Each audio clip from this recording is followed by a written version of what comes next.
கிருபையுள்ள நல்ல ஆண்டவரே, உம்முடைய வார்த்தையை கேட்பதற்கு நாங்கள் கூடி வந்திருக்கின்றோம்.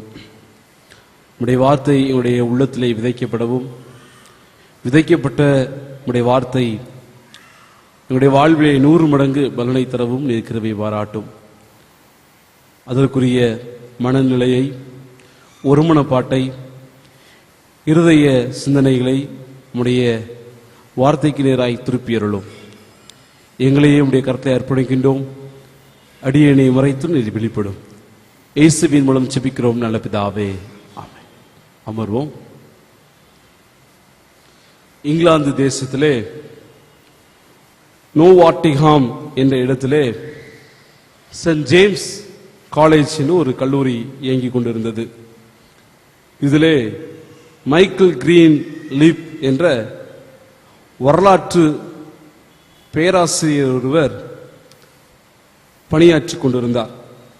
இந்த மைக்கேலுடைய வாழ்விலே பலவிதமான வரலாற்று சான்றுகளை கண்டுபிடித்து சாதனை படைப்பது அவருடைய தனித்திறமை. நிறைய வரலாற்றுகளை ஆய்வு செய்து புதிய புதிய கண்டுபிடிப்புகளை கண்டுபிடித்து மிகப்பெரிய பேர்ப்புகளை பெற்றவர் இந்த மைக்கேல். இவர் ஒரு நாள் தன்னுடைய அறையிலே அமர்ந்து சிந்தித்துக் கொண்டிருக்கும் பொழுது இயேசு கிறிஸ்துவுடைய உயிர்த்தெழுதலை குறித்து நாம் ஆய்வு செய்ய வேண்டும் என்று எண்ணினார். பிறப்பு முதல் இவர் கிறிஸ்தவ பாரம்பரியத்திலே வளர்க்கப்பட்டவராயிருந்தும் ஒரு நாத்திகனை போல விசுவாசமற்றவராக வாழ்ந்து கொண்டிருந்தார். இயேசு கிறிஸ்துவுடைய உயிர்த்தெழுதலை அது வரலாற்றில் ஏற்பட்ட பிழை என்று நிரூபிக்க வேண்டும் என்று இவர் தன்னுடைய ஆராய்ச்சியை துவங்கினார். அப்படிப்பட்ட சம்பவம் நடைபெறவில்லை, அது பொய் என்பதை உறுதிப்படுத்த வேண்டும் என்று இவர் தன்னுடைய உள்ளத்திலே எண்ணினார். அதற்காக திருமுறையை படிக்க தன்னுடைய கரங்களை எடுத்து பல ஆய்வுகளை மேற்கொண்டார். திருமுறையை பல நாட்களாக பல காலங்களாக இவர் ஆய்வு செய்தே கொண்டிருந்தார். இவருடைய முயற்சியிலே எப்படியாவது இயேசு கிறிஸ்து உயிர்த்தெழவில்லை என்பதை மற்ற சான்றுகளிலிருந்து மக்களுக்கு சொன்னால் அவர்கள் நம்ப மாட்டார்கள். திருமுறையிலிருந்தே அவர்களுக்கு கற்றுக் கொடுக்க வேண்டும் என்று இவர் பல ஆய்வுகளை மேற்கொண்டார். 4 நற்செய்தி நூல்களை மிக தீவிரமாக படித்தார். அதிலிருந்து சில தகவல்களை சேகரித்தார். மீண்டும் திருமுறை முழுவதும் அதற்குரிய ஆய்வுகளை இவர் நடத்தி கொண்டிருந்தார். இவரோடு 2 மாணாக்கர்கள் சேர்ந்து அவருக்கு உதவி செய்தார்கள்.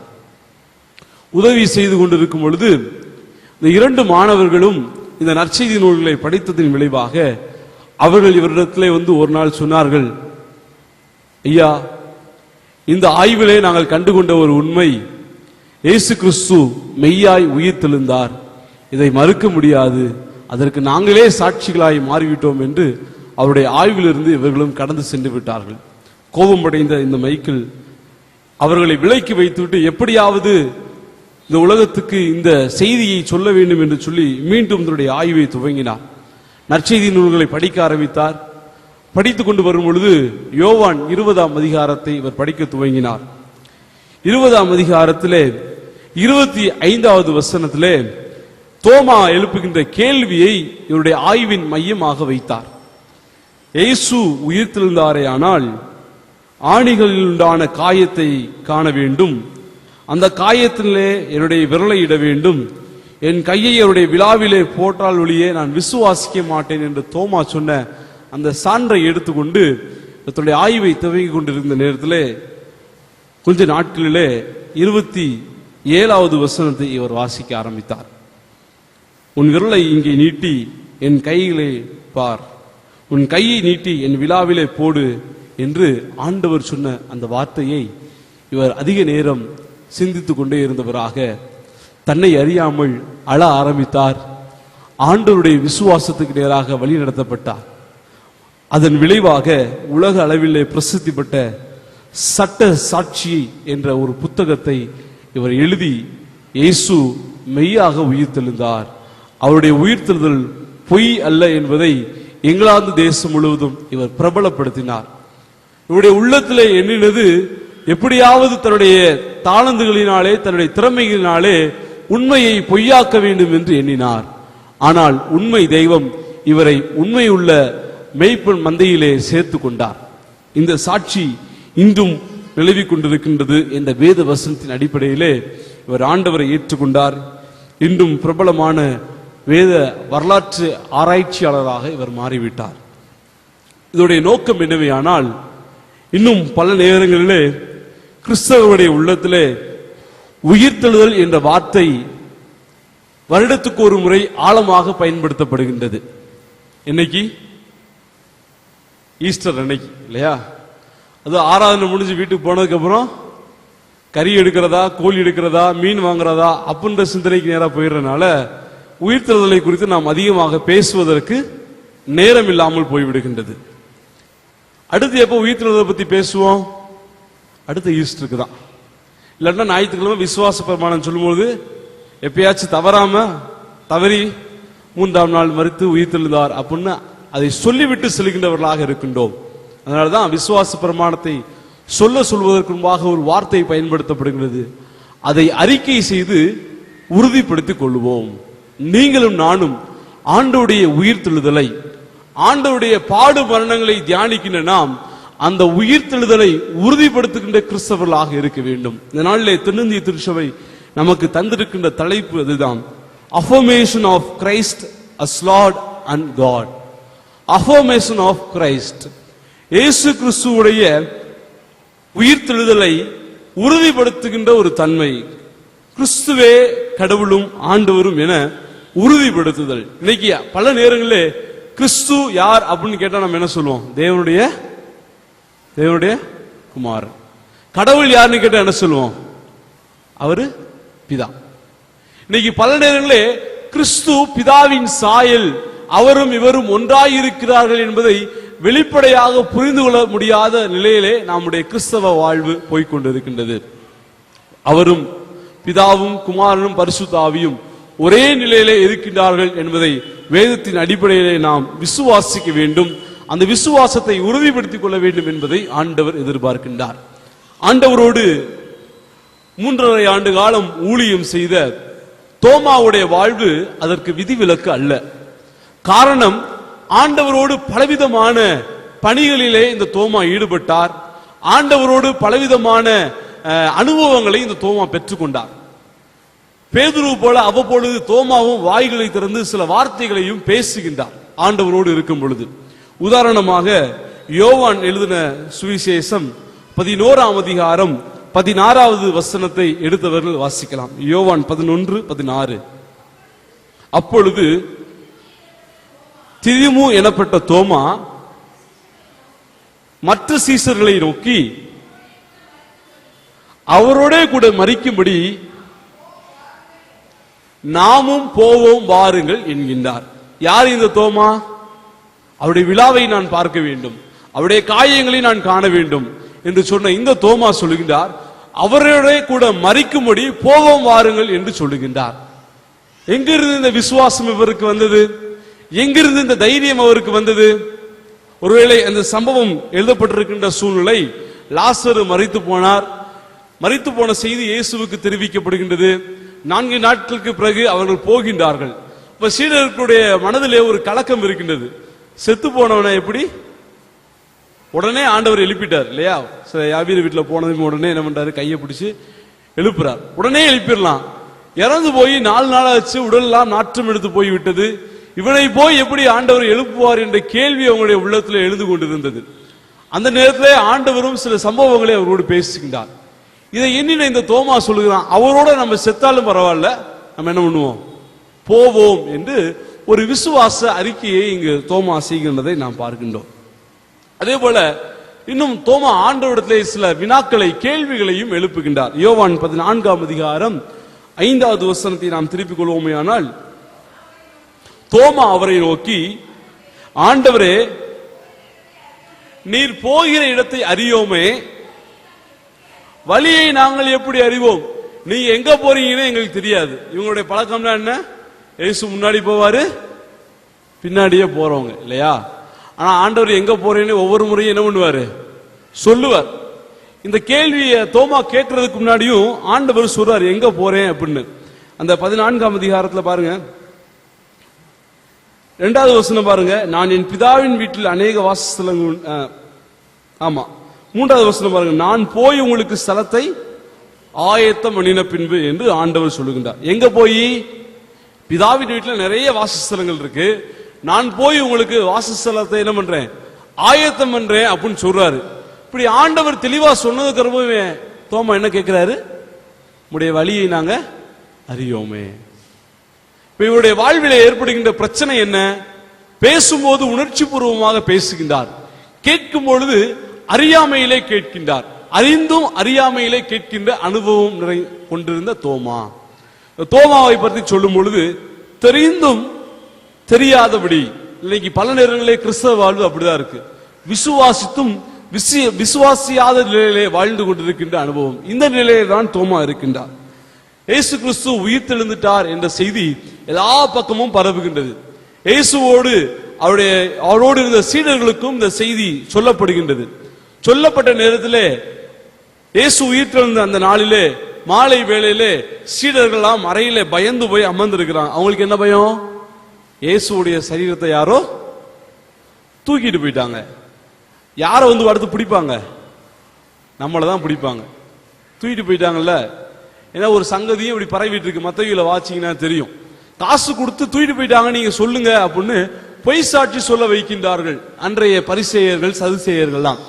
இந்த பயத்தில் இவங்க அமர்ந்து இருக்கிறாங்க. இந்த பயத்திலே இவர்கள் அமர்ந்து இருக்கும் பொழுது அங்க ஒரு அழகான வார்த்தை போடப்பட்டிருக்கிறது. 20ஆம் அதிகாரம் 19வது வசனத்துல, கதவு பூட்டப்பட்டிருக்கையில் இயேசு வந்து நடுவிலே நின்று அப்படின்னு ஒரு வார்த்தை இருக்கு. இப்ப இங்க என்ன நடக்குது? எல்லா கதவும் பூட்டி இருக்கு. இயேசு கிறிஸ்து நடுவிலே வந்து நிற்கின்றார். உங்களுக்கு சமாதானம் என்கின்றார். இப்ப இயேசு கிறிஸ்து வந்துட்டு போயிட்டாரு, பேசிட்டு போயிட்டாரு, அதிகாரங்களையும் அவர்களுக்கு கொடுத்துட்டு போயிட்டாரு. இயேசு கிறிஸ்து வந்துட்டு போனதுக்கு அப்புறம் தோமா சீடர்களோடு திரும்ப இணைந்து கொள்ளுகின்றார். இணையும் போது சீடர்கள் சொல்றாங்க, இயேசு கிறிஸ்து வந்தாரு அப்படின்னு சொல்லுவாங்களா? இல்ல கதவு பூட்டி இருக்கும் போது வந்தாருன்னு சொல்லுவாங்களா? நம்மனா ஒரு கதையை எப்படி சொல்லுவோம் இல்லையா? இதே மாதிரிதான் சீடர்கள் சொல்றாங்க, நாங்க எல்லாம் கதவெல்லாம் மூட்டி இருட்டுக்குள்ள உட்கார்ந்து இருந்தோம், திடீர்னு ஒரு வெளிச்சம் வந்துச்சு, அங்க இயேசு கிறிஸ்து நின்றாரு, சமாதானம்னு சொல்லி எங்களை ஆறுதல் படுத்தினார் என்று இந்த வார்த்தையை சொல்றாங்க. தோமா மனசுல பதிந்த வார்த்தை என்ன தெரியுமா? இயேசு கிறிஸ்து வந்தார் என்பது அல்ல, சமாதானம் என்று சொன்னார் என்பது அல்ல, கதவு பூட்டி இருக்கும் போது அவர் எப்படி உள்ள வர முடியும்? ஒரு கொஸ்டின் அங்க தோமா வைக்கிறார். சரி, இப்ப இந்த கேள்வி வைக்கும் போது அடுத்து ஒரு சம்பவத்தை தோமா காதுல கேள்விப்படுறார். மரியாள் சொல்றா, நான் இயேசுவை கல்லறையில போய் பார்த்தேன், இயேசுட்ட நான் பேசினேன், அவருடைய பாதத்தை நான் தொட போனேன், அவரு என்ன பண்ணாரு? தொடாத அப்படின்னு சொன்னாரு. அடுத்த கொஸ்டினையும் தோமா காதுக்கு போகுது. சரி, இப்படி ஒரு சம்பவம் வந்துச்சுன்னா நம்ம என்ன நினைப்போம்? இதை நம்ம என்னன்னு புரிந்து கொள்வோம்.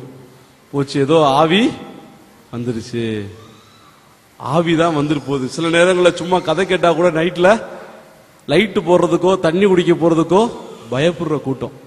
இன்னைக்கு தோமா மனசுல ஒரு சிந்தனை வந்துருச்சு, இவங்கெல்லாம் இயேசு கிறிஸ்துவை பார்க்கல, ஒருவேளை அப்படி பார்த்து இருந்தாலும் அவருடைய ஆவியை பார்த்துட்டு இருக்கிறாங்க என்று எண்ணின தோமா. ஏன்னா யூதர்களுடைய வழக்கத்திலே ஒரு சங்கதி உண்டு, மரித்து போன ஆவிகள் சுற்றி திரிகின்றன என்ற ஒரு செய்தியை அவர்கள் கேட்டுக்கொண்டிருக்கிறார்கள். இந்த சிந்தனையோடு தோமா அந்த சீடர்களை பார்த்து சொல்றாரு, எப்பா நீங்க ஆவியை பார்த்துட்டு பிதட்டிட்டு இருக்கிறீங்க, அப்படி நீங்க இயேசுவை தான் பார்த்தீங்கன்னா நான் ஒரு வழி சொல்றேன். என்னுடைய மனநிலை இதுதான். என்ன மனநிலை?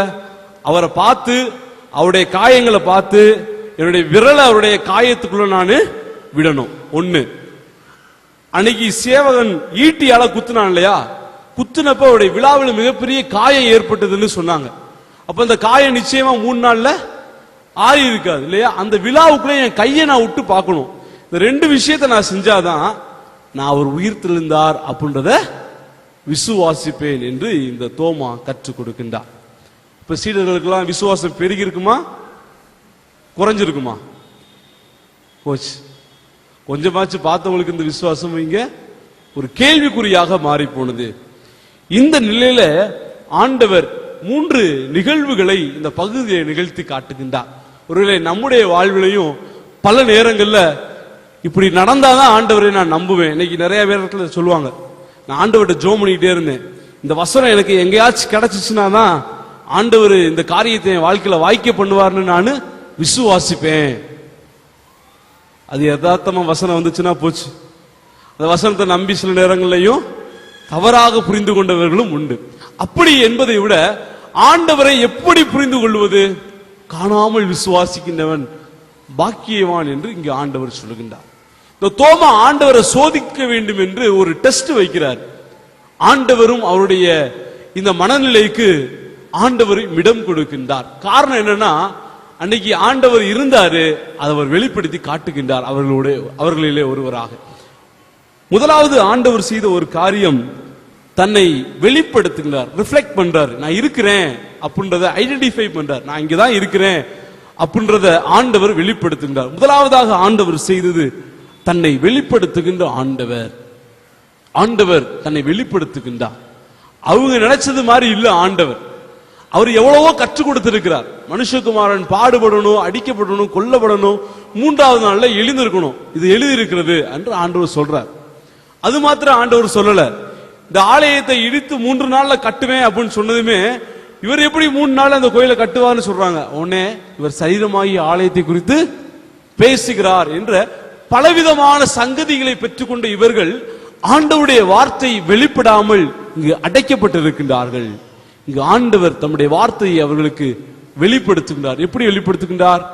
அவரே வந்து நின்று வெளிப்படுத்துகின்றார். 26வது வசனம் பாருங்க. மறுபடியும் 8 நாளைக்கு பின்பு, போன ஞாயிற்றுக்கிழமை ஈஸ்டர், இன்னைக்கு எத்தனாவது நாள்? 8 நாள் ஆயிடுச்சா? இது போல ஒரு நாள்ல ஒரு வாரம் கழிச்சு ஆண்டவர் என்ன பண்றாரு?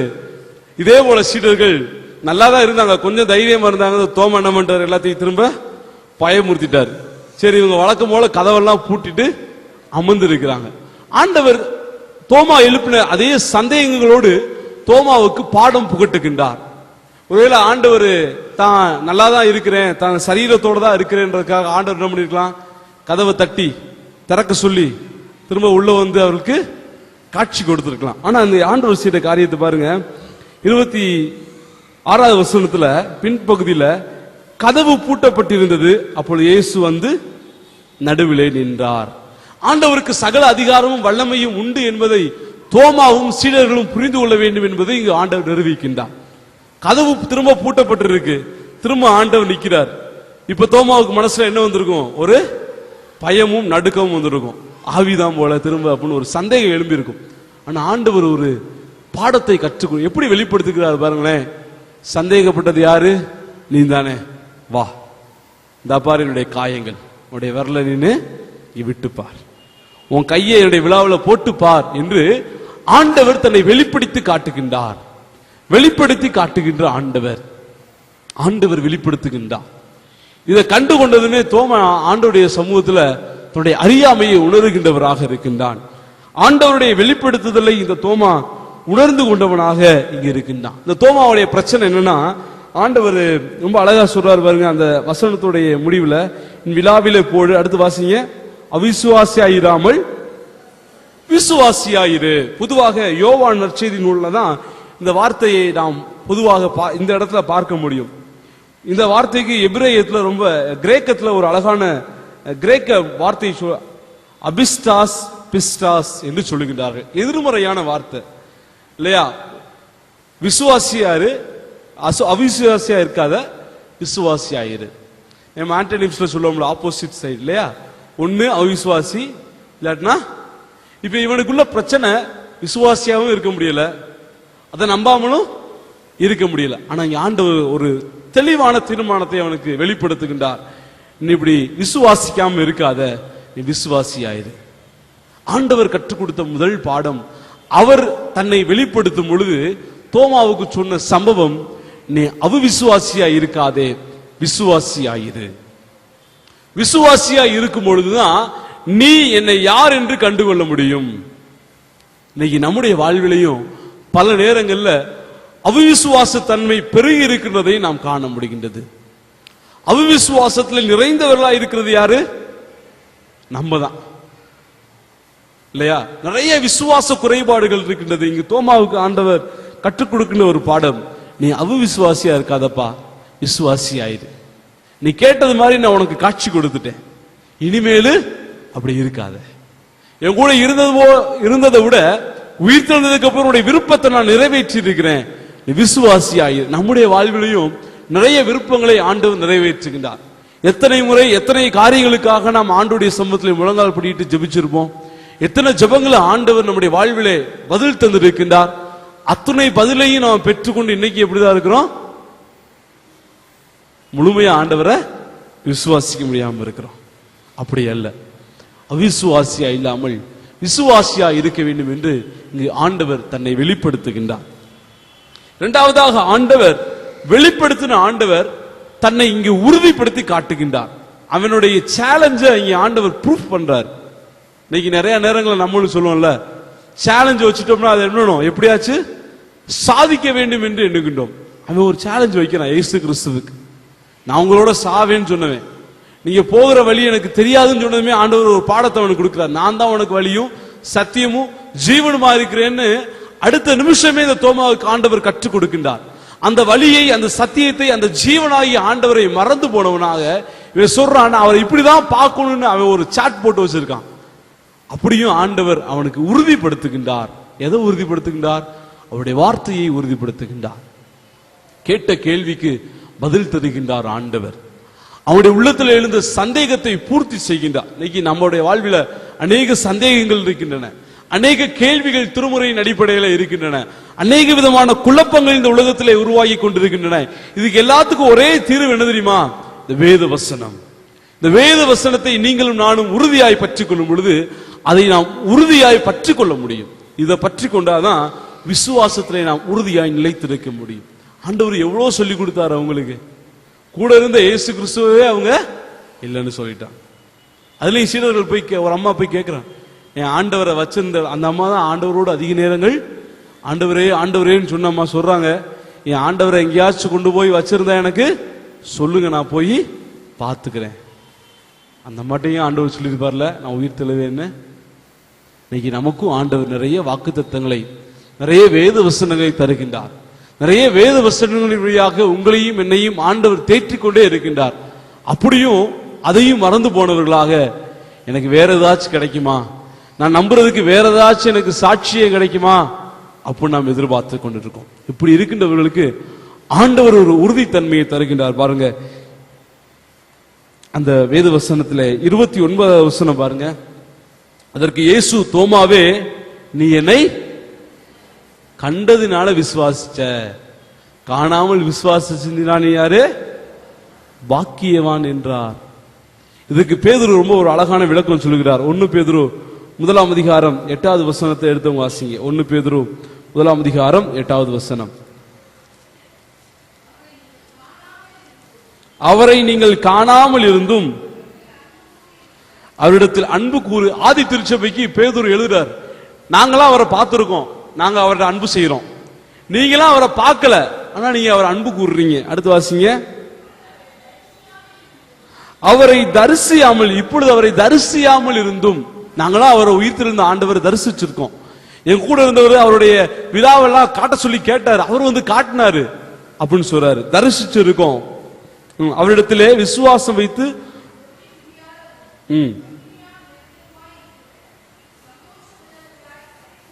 அடுத்த வசனம் வாசிங்க. இங்க பேதுரு சொல்றாரு பாருங்க, நாங்க பார்த்தோம், நாங்க தரிசிச்சோம், ஆனா நீங்க பார்க்கல, தரிசிக்கல. உங்களுக்குள்ள ஒன்னே ஒண்ணுதான் இருக்கு. என்ன இருக்கு? விசுவாசம். விசுவாசம் வைத்து அப்படி சொல்லிட்டு அடுத்த வார்த்தை, சொல்ல முடியாததும் மகிமையாய் நிறைந்ததுமாய் இருக்கிற சந்தோஷமுள்ளவர்களாய் களி கூர்ந்து உங்கள் விசுவாசத்தின் பலனாகிய ஆத்தும ரட்சிப்பை அடைகிறீர்கள் அப்படின்னு பேதுரு சொல்றார். பவுல் கூட இதை சொல்லல, ஆனா பேதுரு சொல்றார், ஆத்தும ரட்சிப்பை அடைகிறீர்கள்.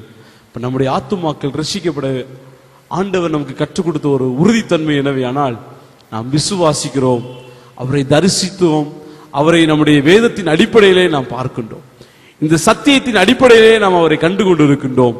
அப்படிப்பட்ட உறுதித்தன்மை நம்முடைய வாழ்விலே இருக்க வேண்டும், அப்படிப்பட்ட மகிமை நம்முடைய வாழ்விலே இருக்க வேண்டும். அப்பதான் நம்ம ஆத்தும ரட்சிப்பை பெற முடியும் என்று பேதுரு இங்கே கற்றுக் கொடுக்கின்றார்.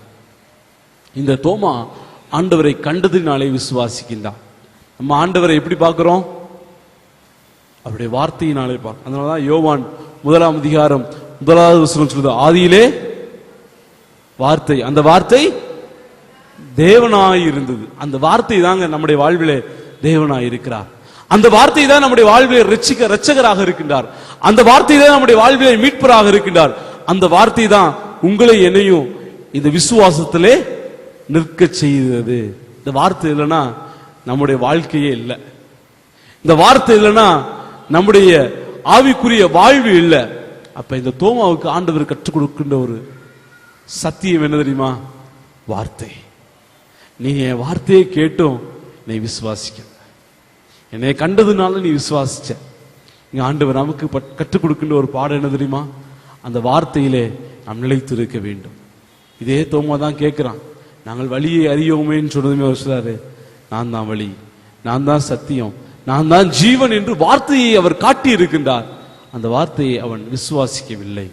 இங்கு ஆண்டவர் கொடுக்கின்ற ஒரு பாடம், அவன் பார்த்து விசுவாசிச்சான்.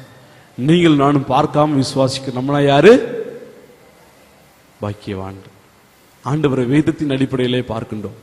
ஆண்டவரை உணர்வு பூர்வமாக நாம் அனுபவிக்கின்றோம். நம்மளை ஆறுதல் படுத்துகின்றார், நம்மை சுகப்படுத்துகின்றார், நம்மை ஆற்றி தேற்றுகின்றார், நம்மை பிறருக்கு ஆசீர்வாதமாக ஆண்டவர் மாற்றுகின்றார், பிறருடைய கண்ணீரை துடைக்கின்ற கிருபைகளை நமக்கு ஆண்டவர் தந்திருக்கின்றார். இதுதான் காணாமல் அவரை அனுபவிக்கின்றவருடைய விசுவாசம். அவரை அனுபவிக்கின்றவருடைய விசுவாசம். அந்த விசுவாசத்திலே நாம் எழும்பப்பட வேண்டும், கட்டப்பட வேண்டும் என்பதை ஆண்டவர் இந்த தோமாவின் சம்பவத்தின் வழியாக நமக்கு தருகின்றார். ஆண்டவரை வெளிப்படுத்துகின்ற ஆண்டவர், உறுதிப்படுத்துகின்ற ஆண்டவர், இந்த ரெண்டு நிலையும் ஆண்டவர் செஞ்சதுக்கு அப்புறம் தோமாவுடைய ஸ்டேட்மெண்ட் நம்ம இங்க பார்க்க அழைக்கப்படுவோம். என்ன தோமா சொல்றாரு பாருங்க, 28வது வசனம். பிரதியுத்தரமாக, என் ஆண்டவரே என் தேவனே என்றார். My Lord and my God அப்படின்னு சொல்றான். ரெண்டு வார்த்தைக்கு வித்தியாசம் இருக்கு இல்லையா? ஆண்டவனே அப்படின்ற வார்த்தைக்கும் கடவுளே தேவனே அப்படின்ற வார்த்தைக்கும் ஒரு மிகப்பெரிய வித்தியாசம் இருக்கு. பொதுவாக கிரேக்க யூத பாரம்பரியங்கள்ல தங்களை ஆளுகிறவர்களை பார்த்து மை லார்ட் அப்படின்னு சொல்லுவாங்க இல்லையா? இன்னைக்கும் நீதிபதியுடைய அறைகள்லாம் பார்த்தா வக்கீல்களோ அல்ல அவங்களை வாதாடும் போது மை லார்ட் அப்படின்னு சொல்லுவாங்க இல்லையா? தங்களுக்கு மேலானவர்களுக்கு தருகின்ற ஒரு பெயர் லார்ட். காட் அப்படின்றது எல்லாத்துக்கும் மேலானவர், அவருக்கு மேல ஒண்ணுமே கிடையாது. இப்ப இந்த தோமா ஆண்டவரை ஆண்டவரே ஆண்டவரே அப்படின்னு சொல்லிட்டு இருந்தது தோமா இரண்டாவது ஒரு ஸ்டேட்மெண்ட்ல என்ன சொல்றான்? கடவுளே தேவனே என்று சொல்லுகின்றான். எப்ப அவனால தேவன் சொல்ல முடிஞ்சது? அவருடைய மகிமையை பார்த்ததுக்கு அப்புறம், அவருடைய உயிர்த்தெழுதலை கண்டதுக்கு அப்புறம், அவருடைய விசுவாசத்தை உணர்ந்ததுக்கு அப்புறம், அவரோடு இருக்கின்ற தன்னுடைய உறவை புதுப்பித்த உடனே அவன் சொல்றான், என் ஆண்டவரே என் கடவுளே, என் ஆண்டவரே என் தேவனே என்று இந்த தோமா ஒரு மிகப்பெரிய சாட்சி இடுகின்றதை நாம் பார்க்கின்றோம். இந்த சாட்சி சாதாரண சாட்சி இல்லை. இந்த சாட்சியுடைய வெளிப்பாடு தான் நம்ம வாசிக்க கேட்ட கொலைசேயர் 1 அதிகாரத்துல இயேசு கிறிஸ்துவுடைய தத்துருவமான கிருபையை இங்கு அவர் நாம் பார்க்கிறோம். ஒன்னு கொலைசேயர் 1 அதிகாரம் 15வது வசனம் வாசிங்க.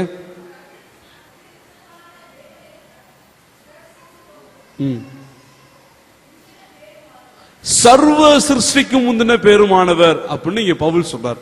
அதே அதிகாரம் 17வது வசனம் பாருங்க, அவர் எல்லாவற்றிற்கும் முந்தினவர், எல்லாம் அவருக்குள். இயேசு கிறிஸ்துவை பத்தி நம்ம புரிஞ்சு கொள்ளணும்னா இன்னைக்கு பல நேரங்களில் தேவனுடைய குமாரன் அப்படின்ற ஸ்டேட்மெண்டோட நம்ம நின்றுறோம். ஆனா ஆண்டவர் சொல்றாரு, என்னை கண்டவன் என் பிதாவை கண்டான் இல்லையா? இடையில ஒரு சின்ன ஸ்டேட்மெண்ட் ஒன்று ஃபேஸ்புக்ல பார்க்க முடிஞ்சு. இயேசு கிறிஸ்து எங்கேயாச்சும் தன்னை கடவுள்னு சொல்லியிருக்கிறாரா அப்படின்னு ஒரு நபர் கேள்வி, பிற சமயத்தை சார்ந்த ஒரு நபர் கேள்வி கேட்டிருந்தார். அதுக்கு பலவிதமான கமெண்ட்ஸை பலர் சொல்லியிருந்தாங்க. அதுல பெரும்பான்மையான இடங்களிலே வந்த இந்த வார்த்தை, ஆண்டவரே சொல்றாரு, என்னை கண்டவன் பிதாவை கண்டான், நானும் பிதாவும் ஒன்றாயிருக்கிறோம். எவ்வளவு ஒரு ஆழமான சத்தியம்! அந்த உணர்வை இங்க இந்த தோமா உயிர்த்தெழுதலின் விசுவாசத்திலே பெறுகின்றான். அது வரைக்கும் மேசியா, எங்களுடைய இரட்சகர், எங்களுக்காக பாடுபடும் வந்தவர் அப்படின்ற ஒரு எண்ணத்திலே இருந்த இந்த சீடர்களுக்கு இப்ப ஆண்டவருடைய உயிர்த்தெழுதல் கற்றுக் கொடுக்கின்ற ஒரு பாடம் என்ன தெரியுமா? இவர் ஈடு இணை இல்லாதவர், ஆல்மைட்டி காட், சகல வல்லமை நிறைந்தவர், சர்வ வல்லவர், என் தேவனே என்ற ஒரு சத்தியத்தை இங்கு தோமா வெளிப்படுத்துகின்றார். ஒரு மிகப்பெரிய சத்தியம். இயேசு கிறிஸ்துவ நம்ம என்னைக்குமே பிதாவுக்கு கீழே பார்க்க கூடாது. பிதா, குமாரன், பரிசுத்த ஆவி, அவர்கள் மூவரும் ஒரே நிலையில் இருக்கின்ற திருத்துவ தன்மை கொண்டவர்கள், மகிமை நிறைந்தவர்கள், வல்லமை குறைந்தவர்கள், ஒருவருக்கொருவர் ஏற்றவர்களும் இறங்கினவர்களும் அல்ல. இங்க அந்த உணர்வை தோமா வெளிப்படுத்துகின்றார். பொதுவா கிரேக்கத்தில் லார்ட் அப்படின்ற வார்த்தைக்கு குரியாஸ் என்ற ஒரு சொல் பயன்படுத்துகிறது. குரியாஸ் என்ற வார்த்தை மனிதர்களை குறிக்கின்ற ஒரு வார்த்தை. அதே நேரத்தில் தியாஸ் என்ற ஒரு வார்த்தை, தியாப்ளஸ் அப்படின்னு சொல்றோம் இல்லையா, அதோடைய கிரேக்க பதம் தியாஸ். தியாஸ்னா கடவுள், கடவுளை சார்ந்தவர். தியாப்ளஸ் அப்படின்னா கடவுளுடைய மகன் என்று பொருள். இங்க இந்த வார்த்தை யோவான் இங்கே கிரேக்கத்தை எழுதும் பொழுது தியாஸ் என்று சொல்லுகின்றார். தியாஸ் என்ற வார்த்தையை எபிரேயத்திலே மொழிபெயர்ப்போமே ஆனால் யாவே, எலோஹீம் என்ற ஒரு வார்த்தை. பொதுவாக யூதர்கள் யாவே என்ற வார்த்தையை ஒருபோதும் பயன்படுத்த மாட்டாங்க. கடவுள் பயம் மிகுந்தவர்கள். எங்கெல்லாம் யாவேன்னு வருதோ அங்க எலோஹீம் என்ற ஒரு வார்த்தையை அவர்கள் பயன்படுத்துவார்கள். காரணம் என்னன்னா, கடவுளுடைய வார்த்தையை உச்சரிப்பதற்கு நாம் தகுதியற்றவர்கள். அவர் கடவுள் என்று சொல்வதற்கு நாம், அவரை கடவுளே என்று கூப்பிடுவதற்கு கூட நாம் தகுதியற்றவர்கள் என்ற மனநிலையிலே யூதர்கள் இருந்தார்கள். இப்படி இருக்கும் பொழுது யாவே என்று சொல்லாமல் எலோஹீம், எலோஹீம் என்று ஆண்டவரை அவர்கள் போற்றி கொண்டிருந்தார்கள். அதே உணர்வோடு இந்த தோமா சொல்லுகிறான், இவர்தான் யாவே, இவர்தான் கடவுள் அப்படின்னு சொல்றான். இப்ப இந்த காட்சி தோமாவுடைய வாழ்விலே மிகப்பெரிய விசுவாச மாற்றத்தை உருவாக்குகின்றது. இவர்தான் கடவுள். இப்ப அந்த முதலாவது நியாய பிரமாணத்தை எண்ணி பார்க்கிறான், என்னை எண்ணி உனக்கு வேறே தேவர்கள் உண்டாயிருக்க வேண்டாம். அந்த விசுவாசம் இங்க தோமாவில் வெளிப்படுது. இவரை தவிர வேற தேவன் இல்லை, என் ஆண்டவரே, என் தேவனே என்று சாட்சி கொடுக்கின்றான். இந்த சாட்சி மிகப்பெரிய சாட்சி. அந்த சாட்சியினுடைய தாக்குதல், இவர்தான் தேவன் என்று உணர்ந்து கொண்ட அந்த தாக்குதல் தான் தோமாவை மாத்திரம் எவ்வளவு தூரம் தள்ளி வர வச்சுச்சு. நம்ம நாட்டுக்கு, நம்ம தேசத்துக்கு முதல் அப்போஸ்தலனாக இந்த உந்துதல் இங்க வந்து கொண்டு வந்து இங்க மறிக்க, இரத்த சாட்சியாக மறிக்க வைப்பதற்கு உதவியது. என்ன வார்த்தை? என்னுடைய தேவன், என்னுடைய கடவுள், என்னுடைய ஆண்டவர், இவர் என்னுடையவர் என்று சொல்லுவதை இந்த மனுஷன் மிகப்பெரிய ஒரு சாட்சியாக இந்த உலகத்துக்கு மாற்றினார். தோமாவுடைய வாழ்வை பார்க்கும் பொழுது நம்முடைய வாழ்விலையும் ஆண்டவர் தோமாவுக்கு தரிசனமானது போல அவருடைய வார்த்தையினாலே நம்முடைய விசுவாச வாழ்விலே, தனிப்பட்ட வாழ்விலே, குடும்ப வாழ்விலே, திருச்சபை வாழ்விலே, சமூக வாழ்விலே அனுதினமும் தரிசனமாகி கொண்டிருக்கின்றார்.